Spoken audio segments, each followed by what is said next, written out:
stunning moment here at Kemble, and we've imported yet another commentator, Tim Calloway.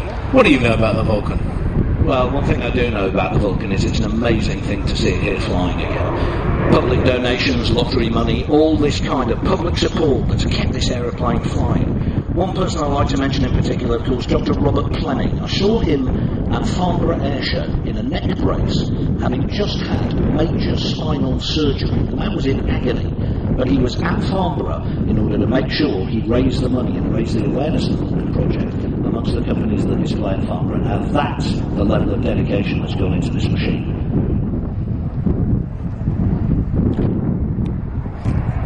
Let's just listen to this fantastic aircraft.